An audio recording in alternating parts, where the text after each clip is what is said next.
Hey guys, hope you're doing well. Here's another episode of BuzzTV. Enjoy. It's Angela here with your school news. There's just over a week to go. Check out your teacher's special music video message in your grade level Google Classrooms. Thank you to everyone who voted in the Minute to Win a competition. The winner was Mr. Scholl's Face the Cookie. Mr. Scholl beat out Mrs. Stett's Baby Bottle Challenge by a score of 163 to 105. Great job to all, especially Baby Stella. All fourth marking period assignments must be submitted by this Friday at 11:59 p.m. The official last day of school is Thursday, June 11th. Remember, you can come to school next Monday, Tuesday, or Wednesday to obtain belongings, return books, and pick up yearbooks and medicine. See the school website and social media for details. Have a younger sibling, cousin, neighbor, or friend coming to LMS for 6th grade next year? Have them check out the virtual transition videos and slides on our school website. Attention 8th graders. Be sure to check out the 9th Grade Experience podcast full of great advice from students and staff about navigating your first year at Emmaus High School. Is your family in need of financial assistance? Check out the website for the United Way of the Greater Lehigh Valley for more information on how to apply. Fall sports signups are due today. The link to the Google form is on the school website. That's all from me. Now on over to Millie with your world news. LMS, it's Millie bringing you your positive world news while we're stuck in quarantine. Did you know history was made this past Saturday, May 30th, as the SpaceX project took off into space? Now you may be asking yourself, what is SpaceX? Well, I'm going to tell you. SpaceX was founded in 2002 by a very famous man, Elon Musk. It was founded with the goal of colonizing Mars in mind and reducing the cost of space travel. Its full name is the Space Exploration Technology Corporation. You can see why I shortened it to SpaceX. Anyway, after a slight postpone due to certain crucial variables, the SpaceX project launched on Saturday with the Crew Dragon on board. The Crew Dragon is the two-man team aboard SpaceX. The team consists of two veteran NASA astronauts, Bob Behnken and Doug Hurley. Here is the launch for those who didn't get to watch the live stream. 5, 4, 3, 2, 1, 0. Ignition. Liftoff of the Falcon 9 and Crew Dragon. Go NASA, go NASA, go SpaceX. Godspeed, Bob and Doug. America has launched. Thanks for watching LMS. Now over to weather with Sarah. Hey LMS, it's Sarah back at it with your weather update. Today will be cloudy with a high of 71 and a low of 61. Tomorrow it will be warmer with the high of 83. Sadly, the forecast calls for 30% chance of showers on Wednesday. Thursday will be partly cloudy with a high of 84 and 52% humidity. Friday will be rainy as well with a 50% chance of precipitation. There will be a high of 85 and a low of 67. What kind of shorts do clouds wear? Thunderwear. Well, that's all from me. Let's head on over to Mr. Luckenbill with your sports update.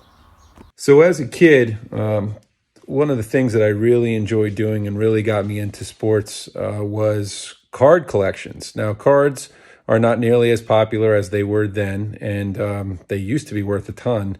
They aren't worth much now. But I'll tell you what, in opening up this box, which I haven't looked at for a long, long time, it definitely brought me back. So I'm going to share some of my sports memorabilia with you. All right, this was a little bit of a creative process for me. When I started at LMS, I wanted to decorate my office. So I decided to create a little collage. And at the time, that was when the Yankees were playing the Phillies for the World Series. These are some pictures from my trip to the University of Michigan. The most important thing to me is that my father went with me, and that was when I turned 40, 4 years ago. So it was an awesome time to be able to celebrate with him. All right, so this is just a couple of the cards that I collected over the years, and as I said, it was a nice hobby as a middle school kid. Some of my favorite players then at the time, Jerry Rice. These are all their rookie cards, and these cards used to be worth tons. Now they're probably not worth much, but the memories are great, and it's always fun to reflect on being a kid. Pause. Okay, so baseball, explaining my teams. Why am I not a Phillies fan? Well, I'm a Yankees fan. There was two choices when I was a kid, actually three. You watch the Mets, you watch the Yankees, or you watch the Phillies. Everybody liked the Phillies. And some of my friends liked the Mets. I was not going to be a Mets fan. So I went with the Yankees. A couple balls that I have here. One of these is from batting practice. The other one was actually from a fly ball from one of the ball players that I got. First game I was ever at, and I was hooked. Pause. Okay, basketball. Favorite player of all time, David Robinson. I actually wrote to him when I was in the middle school. We had to figure out a person that inspired us. I actually read about him as being a player at the Naval Academy. He was a math major and saw him play against Lehigh. At that point, he was not drafted yet. He started out in a submarine at 6'4", and at 6'7", when he was a sophomore, he could no longer be in the submarine. He continued to grow, and he ended up being 7'1" and making the NBA all-time 50 greatest players of all. This is my Tom Brady autographed card. This says, "To Rod, your pal, Tom Brady."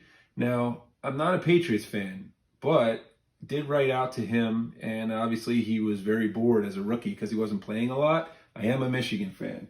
And why would I be a Michigan fan and not Penn State? Very simple. You either watch Notre Dame, that's Mr. Hamlin. You watch Penn State, that's pretty much everybody. Or you watch Michigan, that was me. The last piece, as I'm holding my University of Michigan helmet, is what's my hockey team? Well, that's the Flyers. I've been a Flyers fan pretty much my whole life. Actually, there was a team that was called the Hartford Whalers. They used to play in a shopping mall. The team folded. They went down, became the Carolina Panthers. And at that point, when the Hartford Whalers folded, I officially became a Flyers fan. That was a long time ago, and this year is supposed to be our Stanley Cup championship. So, hey, I hope you enjoyed this trip around the sports memorabilia zone in Mr. Luckenbill's basement, and have a wonderful week. Hello, Les. It's Viv with Your World News for today. As many of you are aware, face masks are now required all over when you leave your house. To enter into stores, buildings, workplaces, anywhere you go, you're going to be wearing a face mask. And it's so heartwarming to see, in times like crisis, companies coming together, using the skills that they know best to come through. Nordstrom, the largest employer of tailors in the company, has trained its alterations team to make face masks to distribute to healthcare workers, while designer Christian Serrano's small team of sewers is making 2,000 cloth masks per day.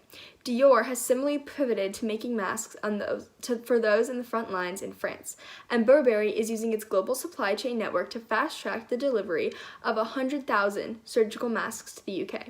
The National Health Service's medical staff and Prada began the production of masks and medical overalls at its factory in Italy. Les, what do you think of all these companies coming together for the community? Well, that's all from me. See you guys soon.